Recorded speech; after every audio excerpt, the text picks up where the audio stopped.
11వ వచనమండి. ఆరాధనకు సహాయకరంగా ఈ లేఖన భాగం చదువుకుందాం. అలాగునే మరికొన్ని లేఖన భాగాలు కూడా పరిశుద్ధ గ్రంథంలో నుంచి చదువుకుందామండి. ఆయన తన స్వకీయుల యొద్దకు వచ్చెను.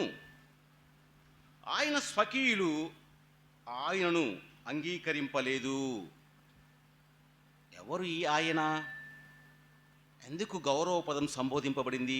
ఆయన. ఇటు పదము దేవుడికి మాత్రమే సరిపోతుంది. మానవులమైన మనం ఈ లోకంలో కొందరిని ఆయన అని సంబోధిస్తాం. ఎందుకు? వారికున్న ఆధిక్యతను బట్టి, వారికున్న అధికారాన్ని బట్టి ఆయన, ఆయన యొక్క మంచితనాన్ని బట్టి ఆయన అన్న పదాన్ని కూడా మనము జోడించి మాట్లాడుతూ ఉంటామండి.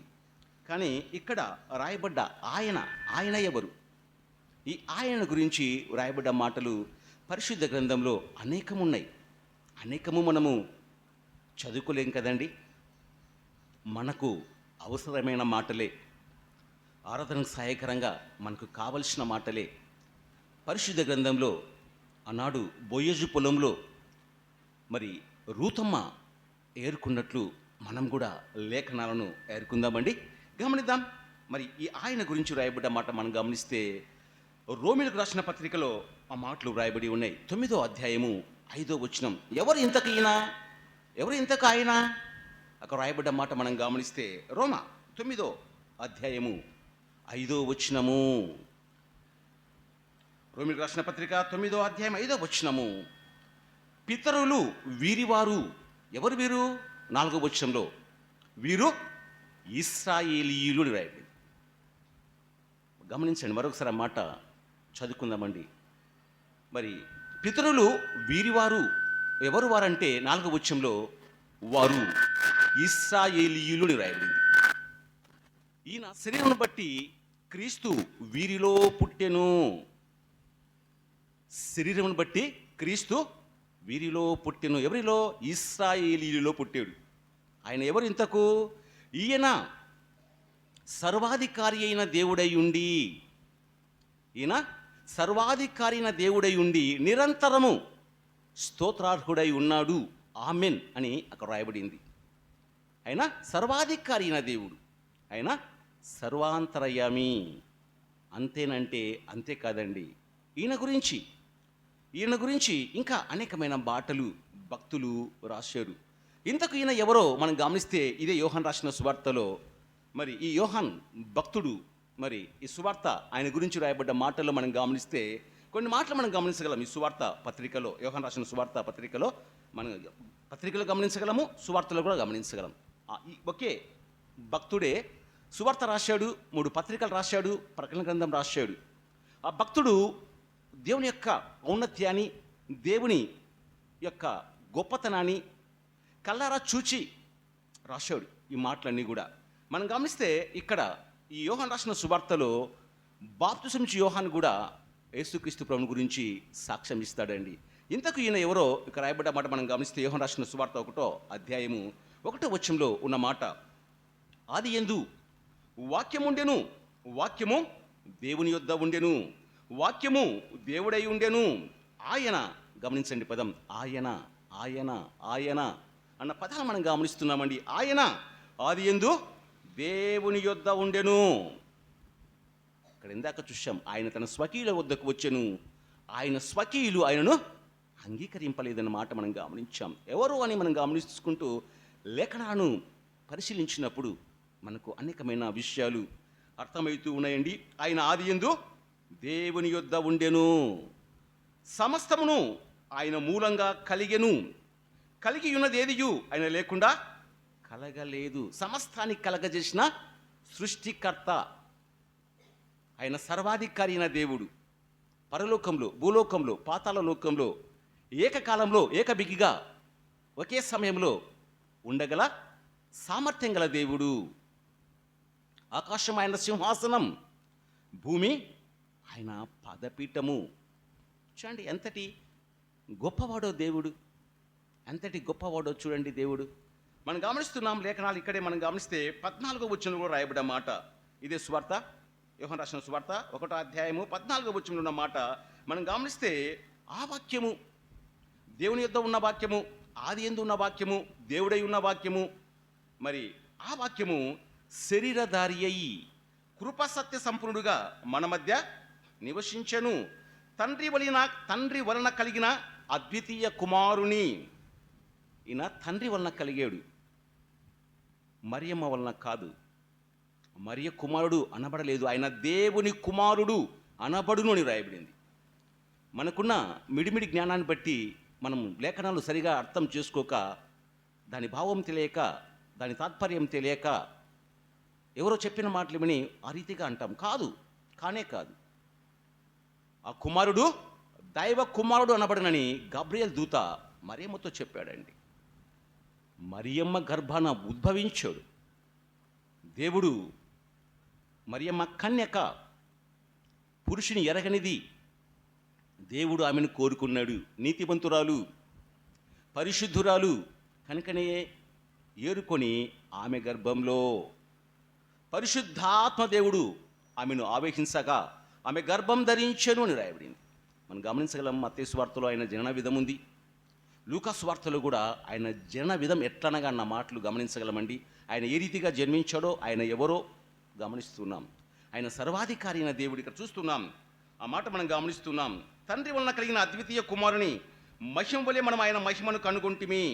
యోహాను ఎవరు మనం గమనిస్తున్నాం.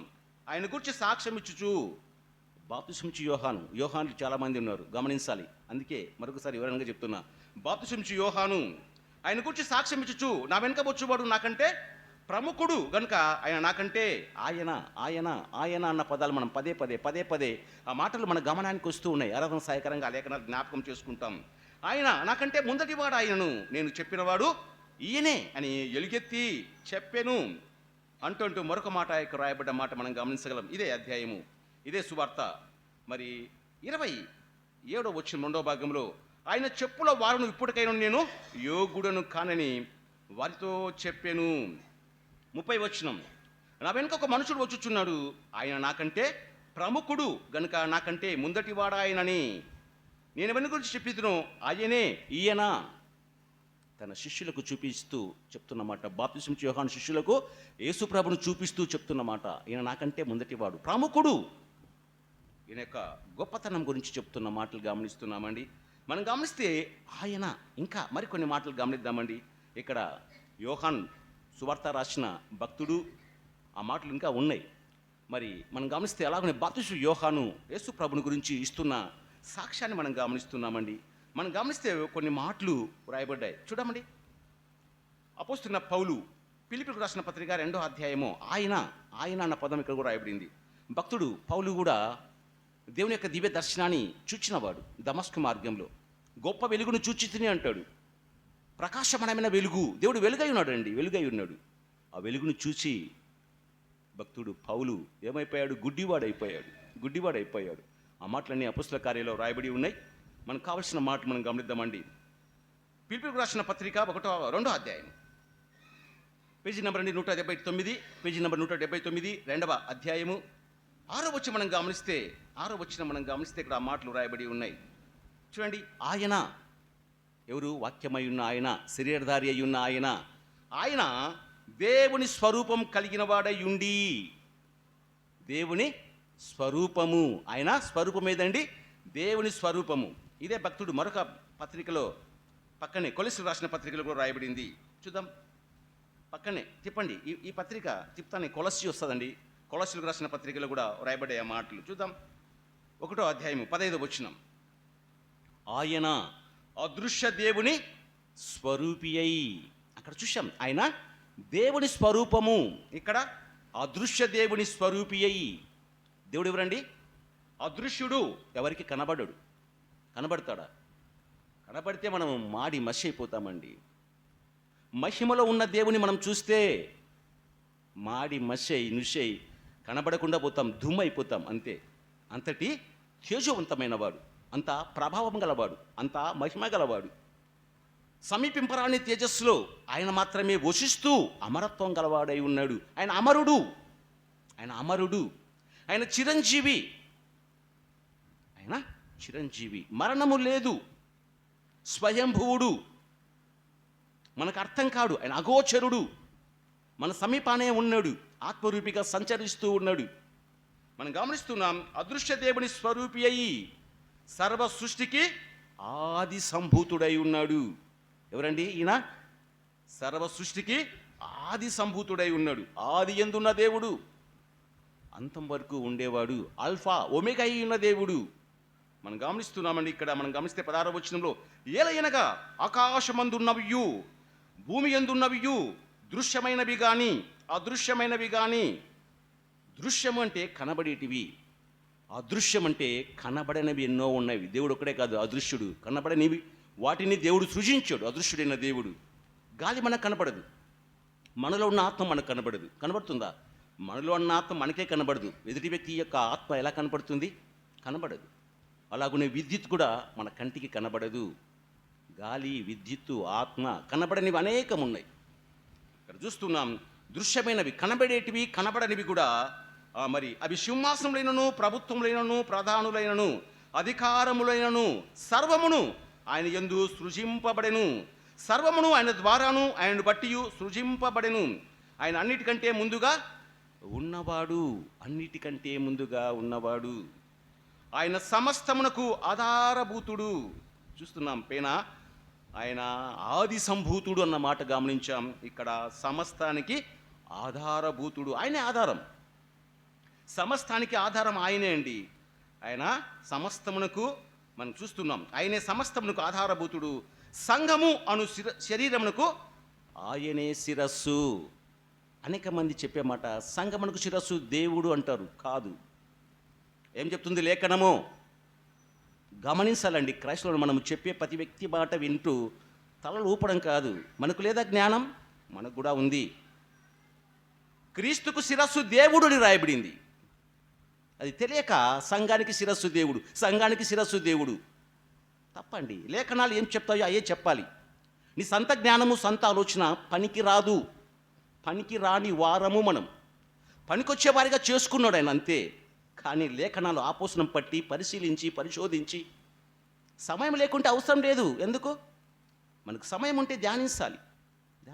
ఏం రాయబడింది లేఖనం? ఏం చెప్తుంది లేఖనం? సంఘానికి శిరస్సు క్రీస్తు. క్రీస్తు శిరస్సు దేవుడు, క్రీస్తుకు శిరస్సు దేవుడు. ఇక్కడ చూస్తున్నాం, ఆయనే సమస్తమునకు ఆధారభూతుడు, సంఘమును శరీరమునకు ఆయనే శిరస్సు.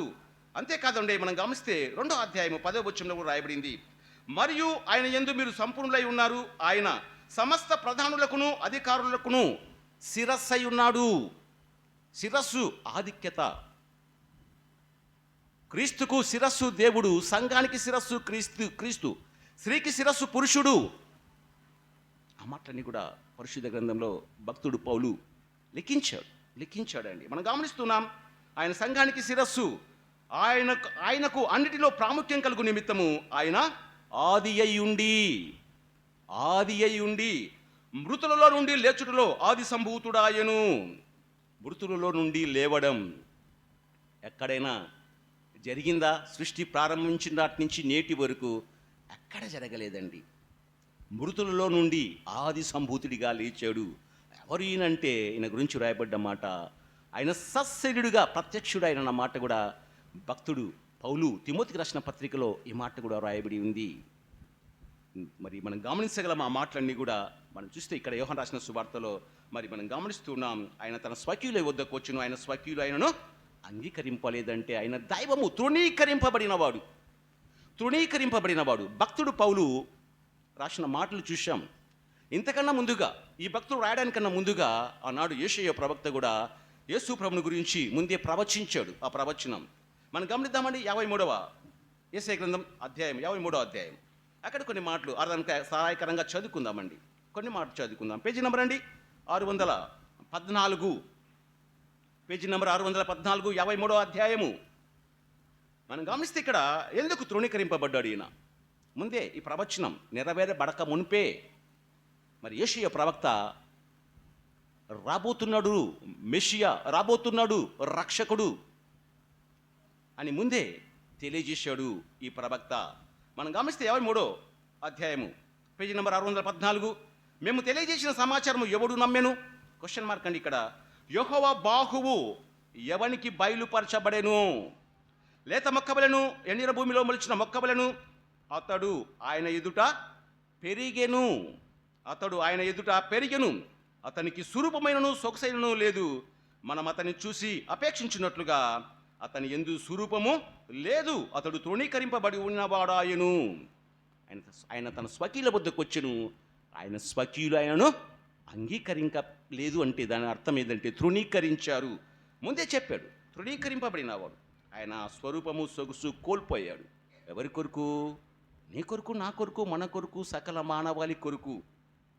ఇక్కడ మనం గమనిస్తే మనుషుల వలన, ఇక్కడ మాట వ్రాయబడ్డ మాట మనం గమనిస్తున్నాం. ఆయన ఎలా మనుషుల వలన విసర్జింపబడిన వాడును, వ్యసనాక్రాంతుడుగాను, వ్యాధిని అనుభవించిన వాడుగాను, మనుషులు చూడ నొల్లని వాడుగాను ఉండెను. అతడు తృణీకరింపబడిన వాడు గనుక మనము అతనిని ఎన్నిక చేయకపోతిమి.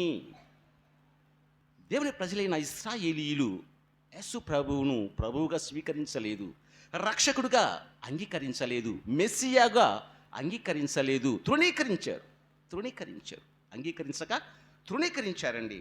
మరి ఎందుకు, ఏమంటే ఇక్కడ రాయబడ్డ మాట మనం గమనించగలం. నిశ్చయంగా అతడు మన రోగమును భరించెను, మన వ్యసనమును వహించెను. ఆయనను మొత్తబడిన వానిగాను, దేవుని వలన బాధింపబడిన వానిగాను, శ్రమ నొందిన వానిగాను మనం అతనిని ఎంచితిమి.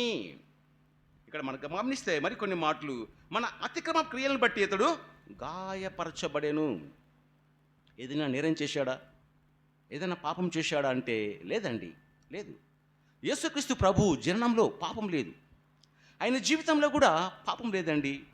భూలోకంలో యేసు ప్రభు మరి శరీరధారి అయి జన్మించిన నాటి నుంచి ఆయన శిలువకు అప్పగింపబడే వరకు కూడా ఎక్కడ ఏ లోపము లేదండి. అనేకులు ఆయన యందు దోషం కనుగొనాలని, నేరం కనుగొనాలని, పాపం కనుగొనాలని పలుపలు విధాలుగా, పలుపలు రకాలుగా పలుపలు వ్యక్తులు గమనించారు, పరిశీలించారు. ఎక్కడ కనుగొనలేకపోయారు. ప్రభు అన్నమాట ఒకటి, నా యందు పాపం ఉన్నదని మీలో ఎవడు స్థాపించును? పాపం లేనివాడు కాబట్టి ఆయన దేవుడు, అంతే. మనలో పాపం ఉందండి, మనలో పాపం ఉంది అనుకుంటున్నామా పోయిందని? లేదండి. పాత ప్రాచీన స్వభావం ఇంకా మనలో ఉంది. పాపము లేనివాడే దేవుడు, పరిశుద్ధుడైన వాడే దేవుడు, పరిపూర్ణైన వాడే దేవుడు, సర్వాంతర్యామైన వాడే దేవుడు, ఆదియందు ఉండేవాడే దేవుడు, స్వయంభూడైన వాడే దేవుడు, అదృశ్యుడైన వాడే దేవుడు, అనంతుడే దేవుడు, మనకు అర్థం కానివాడే అగోచరుడే దేవుడు. ఈరోజు దేవుడు మనల్ని సృష్టించాడు, మానవులమైన మనము దేవుని సృష్టిస్తూ ఉన్నాం. ఇది దేవుడు, ఇది దైవము. అవునా అండి? కాదండి, కానే కాదు. ఇక్కడ మనం గమనిస్తున్నాం. ఇక్కడ మన అతిక్రమ క్రియలు బట్టి ఇతడు గాయపరచబడెను, మన దోషములు బట్టి ఇతడు నలుగొట్టబడెను, మన సమాధానతమైన శిక్ష అతని మీద పడెను. అతడు పొందిన దెబ్బల చేత మనకు స్వస్థత కలుగుచున్నది. ఒకనాడు మనమందరం కూడా గొర్రెల వలె త్రోవ తప్పిపోతుంది, మనలో ప్రతివాడును తనకిష్టమైన త్రోవకు తొలగెను. యెహోవా మన అందరి దోషమును అతని మీద మోపెను. అతడు దౌర్జన్యం నొందెను, బాధింపబడినను అతడు నోరు తెరవలేదు. వదుకు తేబడు గొర్రె పిల్లయు బొచ్చు కత్తిరించు వాని ఎదుట గొర్రెయు మౌనంగా ఉన్నట్లు అతడు నోరు తెరవలేదు. అన్యాయపు తీర్పు నొందినవాడే అతడు కలువరి శిలువకు కొనిపోబడెను. నేరం లేదండి, పాపం లేదండి. మన కొరకు పాపంగా మారిపోయాడు. మనము అక్రమార్కులమైన మన కొరకే యేసు ప్రభు అక్రమార్కులో మన కొరకే ఒక్కడిగా ఎంచబడ్డాడు. పాపం లేని దేవుడు, పరిశుద్ధుడైన దేవుడు, లోపం లేని దేవుడు, పరిపూర్ణుడైన దేవుడు, సంపూర్ణుడైన దేవుడు నీ కొరకు, నా కొరకు, మనందరి కొరకు మధ్యవర్తిగా మారిపోయాడు. చూడండి, తను తగ్గించుకున్నాడు. తండ్రి అయిన దేవుడు కూడా తన కుమారుని కన్నా మిన్నగా నిన్ను, నన్ను, మనల్ని ప్రేమించాడండి. తన కుమారుని కన్నా మిన్నగా మనల్ని ప్రేమించాడు. దేవుడు లోకంను ఎంతో ప్రేమించాను అని రాయబడింది. యోహాను రాసిన సువార్త 3వ అధ్యాయం 16వ వచనం. ఎలా ప్రేమించాడో ఇర్మియా గ్రంథంలో కూడా రాయబడింది. ఇర్మియా గ్రంథం 31వ అధ్యాయం 3వ వచనం 3వ భాగంలో శాశ్వతమైన ప్రేమ చేత నేను నిన్ను ప్రేమించుచున్నాను అన్నమాట గమనించగలం. యోహాను రాసిన మొదటి పత్రిక 4వ అధ్యాయము 10వ వచనంలో లేదా 9వ వచనంలో మనము దేవుని ప్రేమించుతామని కాదు, కానీ తానే మనల్ని ప్రేమించి మన పాపములకు ప్రాయశ్చిత్తమై ఉంటకై తన కుమారుని పంపెను. ఇందులో ప్రేమ ఇమిడి ఉంది. మనం ప్రేమించలేదండి దేవుని, ఆయనే ప్రేమించాడు. దేవుడు ప్రేమ స్వరూపిని, అదే యోహాను రాసిన మొదటి పత్రిక 4వ అధ్యాయం 8వ వచనంలో 16వ వచనంలో ఉన్న మాట రాయబడింది. ఆయన ప్రేమై ఉన్న దేవుడు, ఆయన స్వభావం, ఆయన నైజము ప్రేమనే. యేసు ప్రభు సుగుణాల పట్టి అండి, ఏ లోపం లేనివాడు. ఆకాశమందున్న చంద్రుడికి నా మచ్చ ఉందేమో కానీ మచ్చలేని దేవుడు, డాగు లేని దేవుడు, పాపం లేని దేవుడు, చీకటి లేని దేవుడు, పరిశుద్ధుడైన దేవుడు, పరిపూర్ణుడైన దేవుడు, నీ కొరకై నా కొరకై సకల మానవాళి కొరకై మానవుడిగా, దీనుడిగా, రిక్తుడిగా, ఏమీ లేనివాడిగా లోకంలో జన్మించి జీవించి మన కొరకు మధ్యవర్తిగా మారిపోయి మన పాప భారాన్నంతటిని మోసిన దేవుడు, మన పాప శిక్ష అంతటిని సహించిన దేవుడు, భరించిన దేవుడు. ఎవరైనా ఉన్నారా? నీ భారాన్ని నేను మోస్తా, నీ శిక్షను నేను భరిస్తా అన్న వారు లోకంలో ఎవరైనా ఉన్నారా? మనకు జన్మనిచ్చిన మన అమ్మ నాన్న ఒప్పుకోరు. తప్పు చేశాడు వాడే అనుభవించాలి, మాకేం తెలియదు, మా కుమారుడే కాబోలు, నేరం అతడు చేశాడు, మాకు సంబంధం లేదు. ఇలా చేతులు దులిపేసుకుంటారు, చేతులు కడిగేసుకుంటారండి.